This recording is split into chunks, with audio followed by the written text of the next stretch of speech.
ter razão ou ser feliz? De longe ser feliz. É possível ter razão o tempo todo? Não, só se você for irracional. Podemos racionalizar a fé? Não. Muito difícil. E você confia em gente muito racional? Jamais.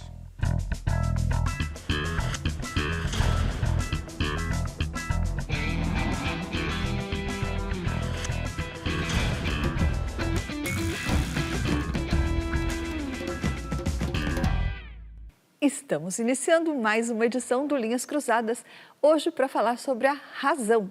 Será que é possível ser racional o tempo inteiro? Oi, Pondé. Oi, Thaís. Pondé, para começar, o que é ser racional? Então, isso é uma pergunta de doutorado, como a gente fala na academia, né? Pra você ter uma ideia, durante a Revolução Francesa, os franceses colocaram uma mulher vestida de deusa grega e chamaram ela de deusa da razão, né? Como a razão como uma faculdade humana de conseguir avaliar tudo, estabelecer o que é certo e errado, compreender a totalidade da realidade. Então, quando você anda um pouco para trás na filosofia e vai lá para a Grécia, a razão surge na filosofia, ao contrário do que muita gente pensa, surge basicamente com a preocupação de um comportamento racional dentro da polis. Então, a razão aparece como, antes de tudo, como uma pergunta: o que devo fazer para ter uma convivência dentro da cidade, da polis, como se falava na Grécia, que seja o melhor possível para o bem comum. A gente tem que entender que é uma Atenas e uma Grécia marcada pela democracia do século V, né? Então, eu dou esses dois exemplos, Thaís, para perceber que, assim, ser racional é uma coisa muito mais difícil do que crer o senso comum, as pessoas do dia a dia. Por um lado, a gente tem uma marca a partir do século XVIII, que ser racional é, por exemplo, achar que a razão entende tudo em oposição à religião e em parceria com a ciência. Casou razão e ciência, ali basicamente iluminismo no século XVIII e Newton antes, perfeição, vamos entender tudo. E mais para trás, um problema que permanece ativo até hoje, que é como construir um convívio político e social racional. Leia-se, que menos pessoas sofram e que quem mande por alguma razão que a gente entenda. Então, na concepção grega, ser racional é ter essa preocupação com o bem comum, com a polis. Sim. Mas no nascimento da questão. No nascimento da questão lá na Grécia. Mas hoje o senso comum contrapõe, faz o antagonismo entre a razão e a emoção. Isso está incorreto? Não, não está incorreto. Assim. Mesmo quando a filosofia na Grécia ela vai avançando, se você pensar, por exemplo, no estoicismo, que está muito na moda, e gente fazendo autoajuda com o estoicismo, que é um horror, nasceu em Atenas, depois em Roma ficou muito famoso. O estoicismo é, por exemplo, uma filosofia em que entende o que a gente chama de razão, a gente chamava de logos, quer dizer, a grande lógica cósmica. E nós, dentro dela, para você conseguir viver uma vida ética razoável, você precisa, por exemplo, saber o justo ordenamento das paixões. Então, lá já aparecia isso, ainda que nos falasse emoção, se fala em pathos, que é tanto compreendido como doença, sofrimento, quanto paixão. Então, não é equivocado pensar na razão como a tentativa de você não ser uma vítima das paixões. Isso fez com que, Thaís, durante muito tempo, a filosofia olhasse as paixões assim, ó. Há muito tempo. Paixão é uma coisa que você tem que botar longe de você. Quem, na realidade, recupera o lugar das emoções, como você falou, para a filosofia, vai ser o movimento romântico. No final do XVIII e ao longo do XIX, sendo Nietzsche uma espécie de apogeu disso. Quer dizer, a ideia de que você pode ser racional e passional. E se você for racional demais, você está doente. Porque o centro da vida é o eros, é o tesão. Então vamos ver agora o que as pessoas entendem sobre razão e racionalidade. Será que elas se consideram racionais? Vamos ouvir. Cara, não é possível ser racional o tempo todo. Eu mesmo sou uma pessoa que geralmente tenta ser racional, mas é muito, muito emotiva. Então, eu acho que não dá para ser racional o tempo todo, não. Não é possível. Nós, os seres humanos, somos dotados de muitas emoções e a maioria das vezes nós somos muito mais voltados para uma subjetividade do que a objetividade. Claro que sim, há possibilidade e é necessário você ser racional em muitas situações, mas nós não podemos desvalorizar o nosso emocional. Nesse mundo pós-moderno, nós somos treinados a não demonstrarmos nossas emoções, o que é um erro. Eu acho que tudo na vida é um equilíbrio. Eu digo que no nosso dia a dia a gente tem que trabalhar muito mais com a razão, porque a gente tem que tomar escolhas de forma mais assertiva, principalmente no campo profissional. Mas é claro que a emoção também às vezes fala um pouquinho mais alto, né? Mas eu acredito que no dia a dia a razão deve predominar. Quando eu uso a razão, o coração padece. Acho que não, porque muitas das vezes a gente acaba agindo na emoção, assim, aí a gente acaba esquecendo a racionalidade. Nem sempre a gente age pela razão e a emoção toma conta das coisas. Eu mesmo ajo mais pela emoção do que pela razão. Você vê como a aspiração romântica impregnou o discurso cultural. Essa coisa de que a emoção é importante. Também, depois, toda a descendência do romantismo, que é a psicologia profunda, a psicanálise, a psicologia analítica do Jung, quer dizer, todo esse universo do mundo subjetivo, que foram os românticos que colocaram à mesa, certo? Apesar de que a maioria das pessoas não tem a mínima ideia, nem muitos psicólogos têm essa ideia genealógica, mas assim, isso impregnou a população. Agora, tem algumas falas interessantes. Aquele rapaz meio de barba que falou que na vida profissional você tem que ser racional, o que ele falou é muito verdade, né? Acho que o que todo mundo falou aí bate com a compreensão básica da relação entre razão e emoção. O que esse rapaz falou é bastante verdade, quer dizer, na vida profissional e nas decisões que você toma no dia a dia, você precisa ser uma pessoa racional. E isso, como disse um outro entrevistado, quando você toma uma decisão racional, o coração padece. Você quer frase mais romântica do que essa? Quer dizer, se a gente pensar no filósofo do século XVII, Pascal, antes do romantismo, mas que é um ancestral da filosofia da existência, como se fala em filosofia, a ideia, o que o Pascal fala, é uma frase que no Brasil virou samba, o coração tem sua razão que a própria razão desconhece, né? O coração tem suas razões que a própria razão desconhece, quer dizer, o coração funciona num outro diapasão que a razão, e, portanto, quando você é muito racional aqui, o coração padece e a razão não consegue entender os motivos do coração. O Pascal anuncia o romantismo desde o século XVII, nesse sentido. Mas eu acho que as pessoas todas falaram, dentro de uma apreciação inicial, assim, o que você suspeitava, a oposição entre razão e emoção. Aquela ideia que um deles falou que na pós-modernidade a gente é muito obrigado a ser racional, eu acho que aquilo está mais vinculado ao moderno do que o pós-moderno. O pós-moderno, na verdade, introduz uma ideia de emoção como culturas locais, relativismo, duvida das grandes narrativas racionais, como eles falam, os pós-modernos. Mas é uma dúvida que você precisa ser muito racional na vida profissional. Acho que isso é muito importante. Mas em que medida a razão está ligada à força e a emoção está ligada à vulnerabilidade? O que isso tem de verdade? Então, a ideia de que a emoção está ligada à vulnerabilidade, que é uma ideia muito antiga, inclusive na filosofia desde a Grécia, é porque a emoção, ou a paixão, o pathos, que é doença e paixão ao mesmo tempo, implica uma perda de autonomia do pensamento. Porque o que acontece quando você fica emocionado, por exemplo, ou quando você está sob o efeito da paixão, é como se você perdesse um pouco a capacidade de avaliar os elementos em jogo. E é levado pelo coração, como fala o senso comum, né? Você está dominado. Você está dominado pelas emoções e pelas paixões. E é claro que, historicamente, durante muito tempo, essa é uma discussão que vai nos levar até o fim do mundo, muitas vezes faz parte da imagem feminina que as mulheres lidam melhor com a emoção, conhecem a emoção, e as mulheres continuam chamando para si esse capital, que conhecem a emoção, que se interessam por essa dimensão. Agora, depois do romantismo, a emoção e as paixões, elas deixaram de ser simplesmente vulnerabilidade para ser um índice de autenticidade. Se eu sou capaz de viver o que eu sinto, eu sou autêntico. E isso se transformou numa métrica de valorização social.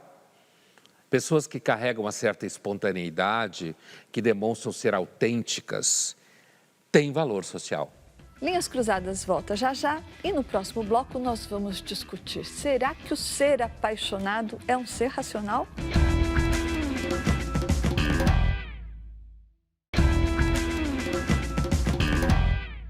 Estamos de volta com Linhas Cruzadas, hoje falando sobre se é possível ser racional o tempo inteiro. Bom, Dé, e no bloco anterior você disse que uma das interpretações, uma das concepções de racionalidade é a manutenção do pensamento autônomo, ou seja, se você consegue manter a autonomia de pensamento, você é um ser racional. Mas quando você está apaixonado, você se sente dominado por outros sentimentos, outras forças, e aí você perde a autonomia de pensamento, não é? Então eu posso entender que estar apaixonado é estar despido de razão? Pode. Aliás, esse é um entendimento, eu diria, clássico, né? Um entendimento clássico. Já, se você for à literatura grega, e não só por conta da paixão que a gente chama hoje de paixão romântica, mas paixão no sentido de você perder a cabeça e fazer uma besteira, por exemplo, matar alguém, por exemplo, ter uma atitude... Se a gente pega, por exemplo, Agamenon, rei dos gregos, na Ilíada, ele de repente rouba a escrava, a amante escrava do Aquiles, rouba. Ele vai lá e toma ela do Aquiles, o Aquiles fica bravo e eles brigam. E aí o Agamenon põe a responsabilidade nos deuses, que é uma palavra grega chama ate, que significa que foi uma intervenção dos deuses sobre mim, Agamenon, e isso fez com que eu perdesse a minha razão, a minha autonomia de pensamento. Isso para os gregos era uma coisa normal, só que eles remetiam à ação de seres sobrenaturais, né?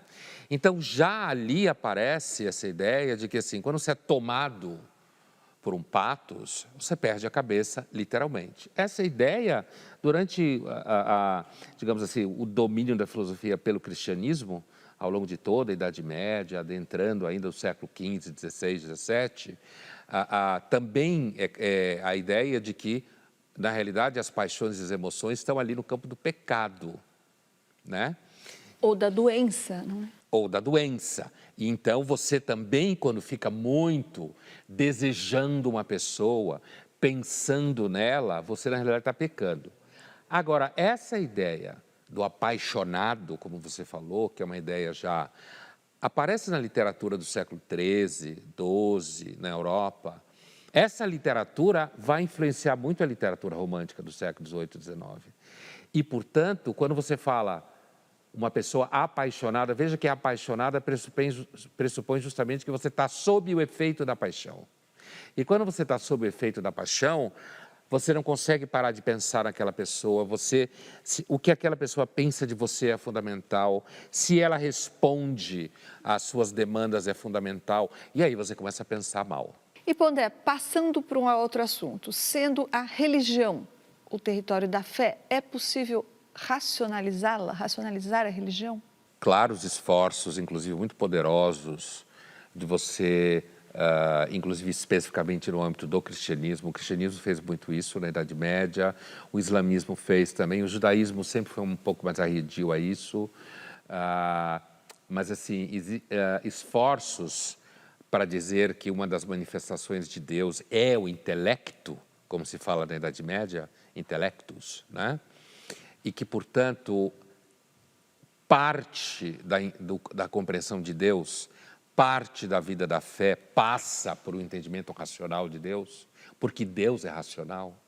E há a ideia, portanto, de que, para a Igreja Católica até hoje, existem duas formas de você se relacionar com Deus, a razão e a fé. São como que duas asas. No judaísmo, também há essa percepção de que, inclusive a metáfora comum no judaísmo é você só enxerga bem com dois olhos. Esses dois olhos representando o coração e a razão. No judaísmo existe uma expressão muito comum que é você só pode confiar a uma pessoa que tem um coração no lugar certo. Dizer que tem um coração no lugar certo é, inclusive, dizer que essa pessoa pensa bem. Então, não há, assim, no âmbito de uma vivência religiosa que produz texto, produz teologia, produz filosofia, há muita relação com a razão. Há muito trabalho racional dentro do entendimento da fé. Por que você diz que Deus é racional? Porque essa é uma compreensão profunda do cristianismo. Profunda. Deus é racional. Quando o cristianismo vai assimilando Aristóteles e toda a filosofia, principalmente aristotélica, século XII, XIII, XIV, o islamismo assimilou primeiro, da época, vai assimilando, e o Aristóteles tem um entendimento do theos dele, do primeiro motor, como um grande intelecto, que mantém as coisas num lugar, que ordena tudo.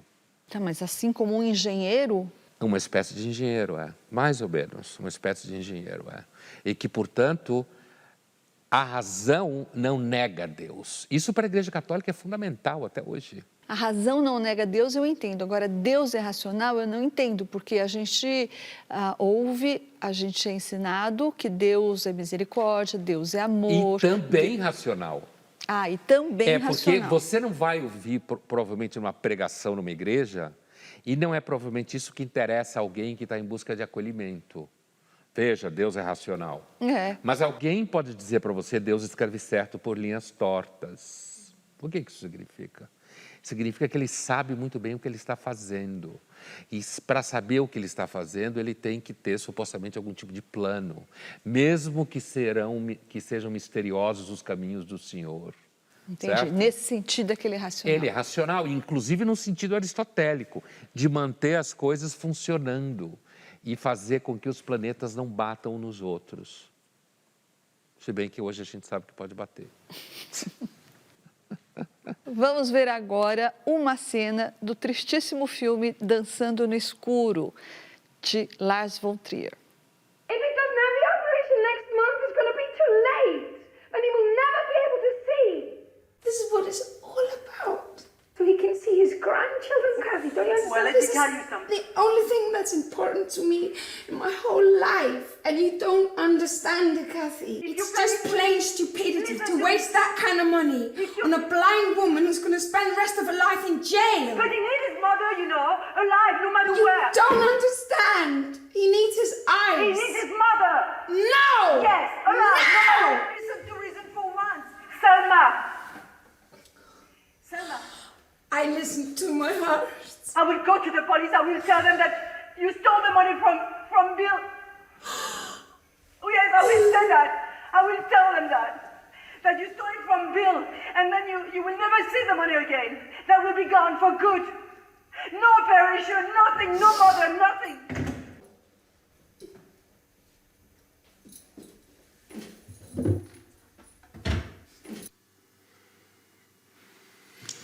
You can have your money back. I just want to make sure that you fully comprehend what this means, this decision. Yeah, You fully realize what will happen. yeah. I've already asked for no more stays. Once this starts, there's no stopping it. Do you understand me? Yeah. I'm prepared. Olha, bom, Lars von Trier é um mestre em destruir os corações e a razão. E essa cena, ela é muito significativa porque você, quando a Catherine Deneuve está falando, ele precisa de mãe, e ela fala, ele precisa de olhos.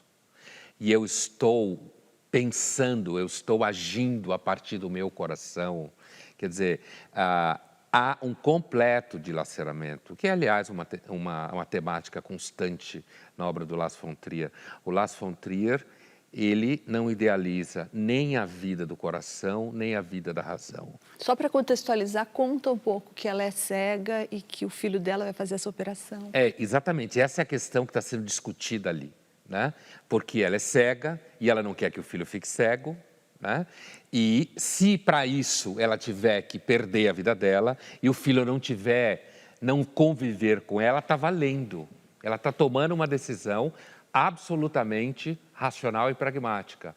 Ela está pesando, que é mais importante para ele, enxergar ou ter mãe? Ela sabe muito bem o que significa não enxergar, certo? Mas ainda assim, alguém pode colocar em dúvida se a decisão dela não está sendo monstruosamente pragmática. Mas, ao mesmo tempo, alguém que não é cego não sabe o que significa isso. E é por isso que o conflito ali, quando ela fala que está pensando com a razão, é quase puro Pascal, né? Com a emoção. Com a emoção. Pensando com a emoção, com o coração. O coração tem suas razões que a própria razão desconhece, né? Mas, de qualquer jeito, não há uma solução feliz para uma situação como essa. E isso é uma das coisas principais quando a gente atravessa a fronteira em que muita gente permanece do lado de cá, de achar que no final a gente sempre vai encontrar alguma forma de harmonia. Vamos agora à nossa caixa de perguntas. Pondé, a Renata Bergantini, que já é nossa velha amiga aqui no programa. Oi, Renata. Ela pergunta aqui para você, em que situações não precisamos ser racionais? É difícil pensar em situações que a gente não precisa ser racional. Por exemplo, se você compra por impulso e você tem muito dinheiro, como se acontece muito, se compra muita coisa por impulso. Mas, Pondé, e numa relação afetiva, essa não é a resposta mais? A gente chega lá romântica, mas isso é uma situação que é fácil de ver. Você tem muito dinheiro, você compra por impulso, você não precisa ser racional. Agora, numa relação amorosa, o romantismo, no seu território do amor, que não é o único território do romantismo, é o único território que o senso comum conhece, né?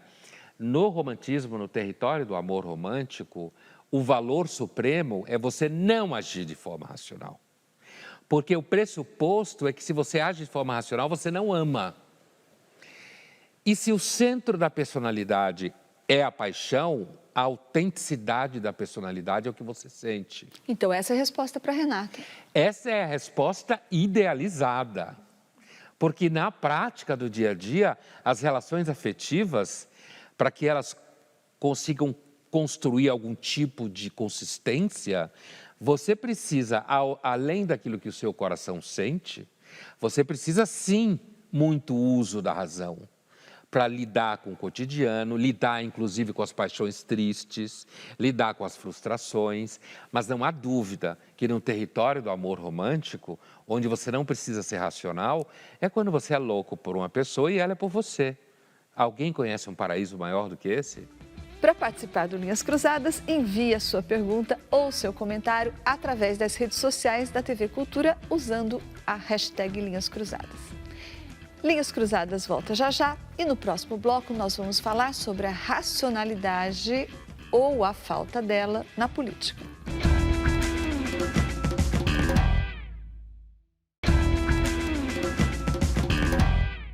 Estamos de volta com Linhas Cruzadas, hoje falando sobre a irracionalidade e a razão.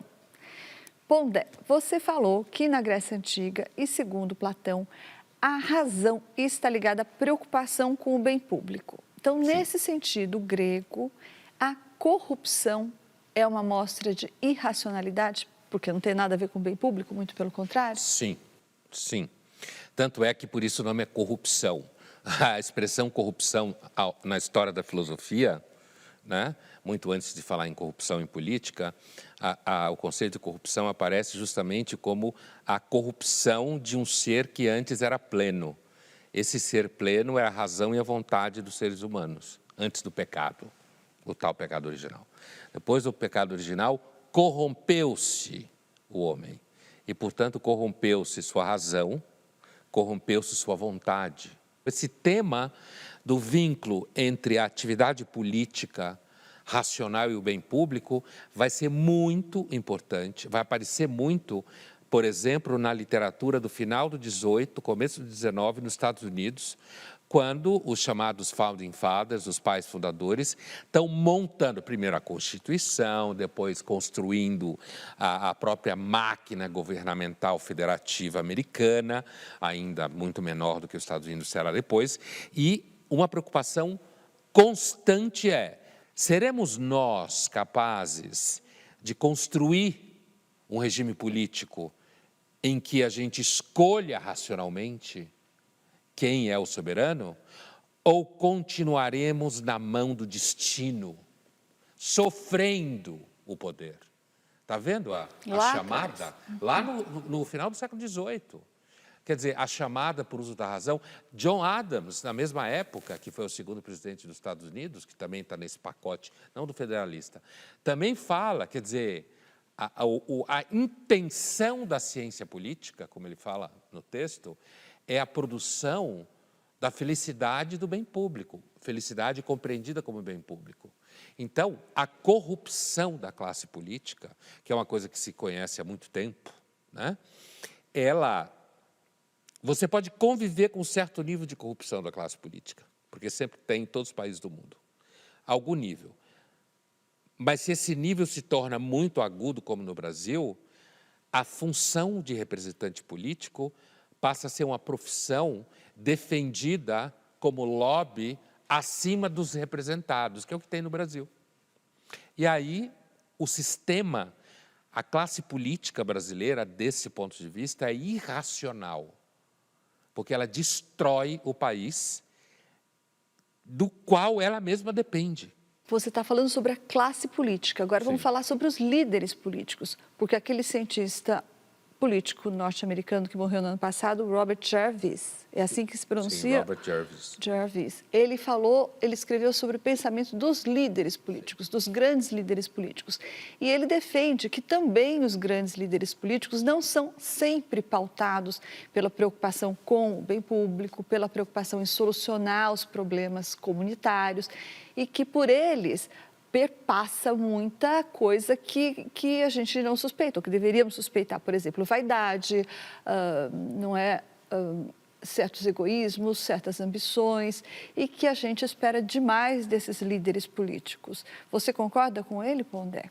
Total. O Jarvis é alguém que conseguiu colocar em questão um tema que normalmente a ciência política e a filosofia política sempre foi um pouco arredia, exceção honrosa feita ao Maquiavel, que continua sendo um dos maiores filósofos políticos da história, né? Mas, assim, ele conseguiu introduzir dentro da ciência empírica política a reflexão sobre a personalidade do líder político. E dentro dessa concepção de personalidade está presente a noção da psicologia do líder político, que é o que você está falando. Quer dizer, o líder político, nenhum deles é completamente racional nas suas decisões. Por isso que, para o Jarvis, a personalidade do líder, em situações em que se depende muito do líder, é fundamental. Mas então o que você está falando e o que o Jarvis fala é que a razão não determina uma decisão de um líder político exclusivamente. O temperamento dele pode ser determinante. Temperamento é destino. Aliás, não só em líderes políticos. Entre nós mortais também. O temperamento é destino. Se você tiver um homem fraco na hora errada, tudo vai para o saco, certo? Você tem que ter um líder capaz de lidar com todas as tensões, enxergar mais e mesmo se tiver que chorar, chorar escondido. O que será que o ex-deputado Fernando Gabeira, ex-deputado e jornalista, tem a nos dizer sobre a relação da política com a racionalidade? Vamos ouvi-lo. De um modo geral, a política é considerada um campo irracional, tanto que existe até um célebre livro chamado A Marcha da Insensatez, que coleciona as grandes medidas estúpidas que a política, sobretudo militar, desenvolveu. Mas a gente sabe que também pode haver algumas ações políticas que são racionais, no sentido de que elas usam poucos recursos para obter grandes resultados. Na verdade, o racional e o emocional na política, como na vida, são muito dificilmente dissociáveis. Existe até um grande neurocientista de origem portuguesa, Antônio Damasio, que escreveu alguns livros sobre esse tema, mostrando como razão e emoção estão muito associadas. E se você entende a política como a luta pelo poder, na verdade, a luta pelo poder, de um modo geral, conduz não a razão, mas conduz à racionalização. Você procura uma série de explicações racionais para o seu objetivo, que é um objetivo de poder. Na verdade, nem sempre é um objetivo de realizar coisas para as pessoas, mas um objetivo de concentrar o poder, até para realizar algumas coisas, mas de concentrar o poder. Então, esse desejo do poder dificilmente convive com a razão, ele convive mais com o que nós chamamos de racionalização. Isto é, encontrar uma série de argumentos aparentemente racionais para justificar seu grande impulso emotivo de tomar o poder. O Gabeira, ele está dizendo assim, primeiro que razão e emoção seguramente estão vinculados um ao outro, né? Ele cita o Damásio, quer dizer, não dá, os românticos tinham razão, basicamente é isso. Não dá para você separar ou pôr sobre domínio contínuo a emoção. A emoção faz parte da vida, da saúde psíquica, né?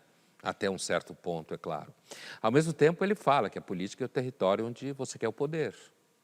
E nesse espaço, né, ele faz uma definição de razão política, utilitária, né, bastante clara, que é você conseguir, com poucos recursos, ter uma ação fecunda, como falam os utilitaristas. Quer dizer, com poucos recursos, você produz muitos resultados positivos.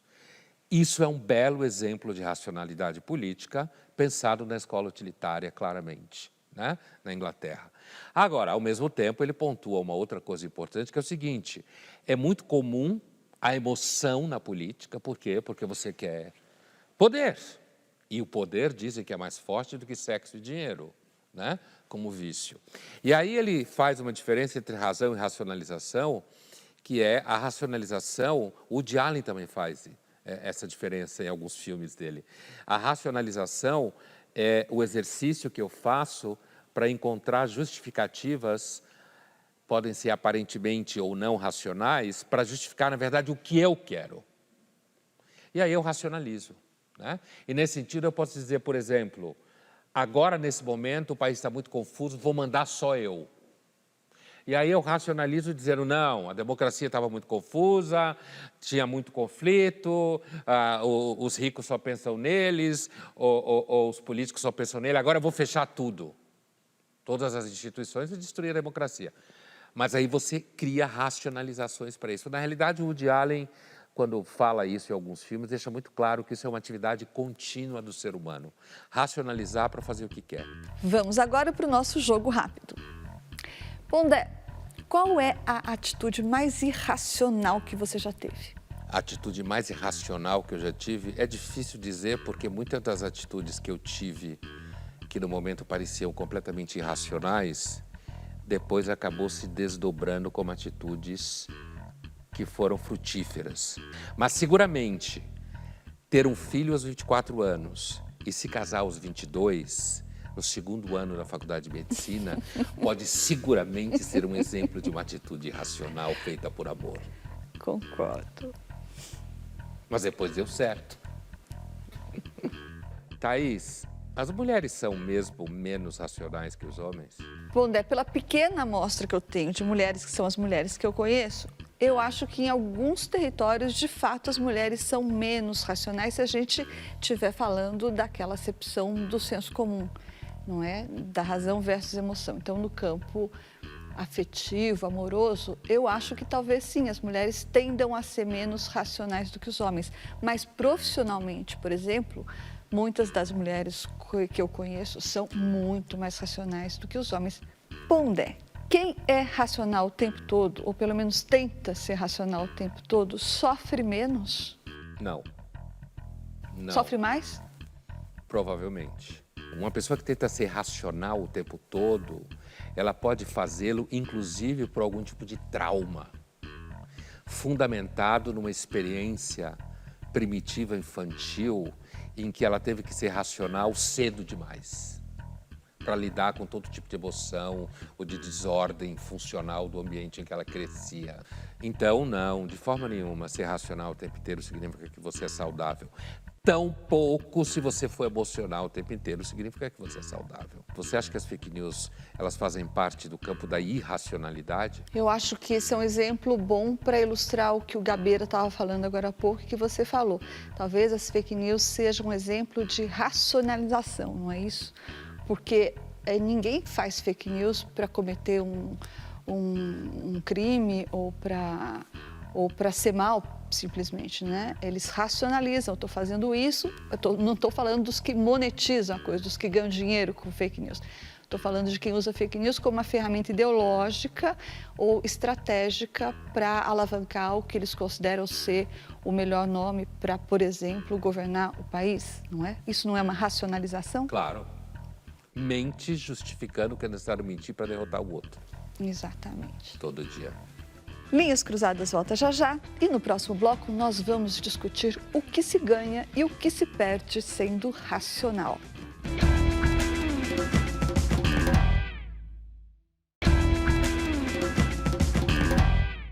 Estamos de volta com Linhas Cruzadas, hoje falando sobre se é possível ser racional o tempo todo.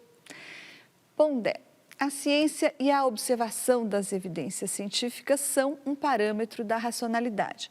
Mas você concorda que durante essa pandemia de coronavírus, isso foi colocado à prova, por causa, inclusive, da maneira como a ciência foi interpretada? Durante a pandemia, a mídia, especificamente, viveu uma saia justa muito grande durante a pandemia, que era o seguinte, era entregar para o seu receptor uma resposta científica sobre alguma coisa, sobre a qual não se sabia muita coisa com certeza. Entende? A mídia viveu essa saia justa, por quê? E aí a relação, quando você fala pôs em xeque, ou foi posta em xeque, porque, por exemplo, o fato de circular fake news para todo lado, o fato de pessoas poder ter acesso a leituras e artigos os mais variados, o fato, inclusive, de artigos serem publicados no começo da pandemia, dando saltos mais longos do que a própria ciência como instituição podia afirmar, certo? Isso fez com que surgissem todo tipo de interpretações absolutamente absurdas durante a pandemia. Um outro fator muito importante que aconteceu foi o atravessamento político dentro da pandemia. É claro, existem políticas dentro da ciência, políticas pessoais, políticas institucionais, políticas de financiamento, né? O cientista não é um monge trabalhando unicamente pelo bem da humanidade, mas a ciência produz o melhor exemplo que a gente tem de bem da humanidade na modernidade, que é a melhoria da condição biológica de vida, né? Melhoria da condição social de vida. Durante a pandemia, você teve pessoas que espalharam fake news sobre ciência, você teve ideologização da pandemia, no sentido de que tanto aqueles, no caso do Brasil, que eram bolsonaristas e ficavam negando a ciência, quanto a ideia de que, se você hoje afirma que estamos num momento diferente da pandemia, ou que a pandemia está numa situação de recuo, podem chamar você de bolsonarista ainda hoje. No momento de agudo ataque à ciência que aconteceu no Brasil, você não podia, nós que trabalhamos na mídia, você não podia relativizar, dizer, olha, talvez tal cientista ou tal médico está falando isso, porque isso está vinculado também a uma questão de carreira. Você não podia fazer isso. Porque se você fizesse isso, é como se você estivesse reforçando a ignorância gigantesca que o Bolsonaro e o seu grupo representava, entende? Então, você tinha que segurar o fato de que não há dúvida que existem por aí viúvas da pandemia. O que não significa que a ciência e muitos cientistas tenham feito o seu trabalho. Meu Deus do céu, a indústria farmacêutica, que é a ciência, diga-se com todas as letras. Não é o inimigo. A ciência é a indústria farmacêutica, não é o inimigo. A ciência é a indústria farmacêutica. As universidades que conseguem fazer coisas importantes em ciência são atravessadas pela indústria farmacêutica, certo? Entregou vacina numa velocidade que ninguém imaginava. Portanto, não se trata de dizer que a ciência não cumpriu sua função, mas se trata de entender que a ciência é uma instituição social. Ela não é 3 pessoas trabalhando no Olimpo, isolado de problemas como o Jervis aponta nos líderes. Tem vaidades, tem obsessões, tem oportunidades de trabalho. Vamos ouvir o que o pediatra e infectologista Renato Kfouri tem a nos dizer sobre a pandemia e a ciência. Irracional que pode parecer para algumas pessoas o uso de terapêuticas não comprovadas, contraindicar medicações ou vacinas que funcionam, ou traçar qualquer outro objetivo que não seja o bem público, traz consequências pesadas.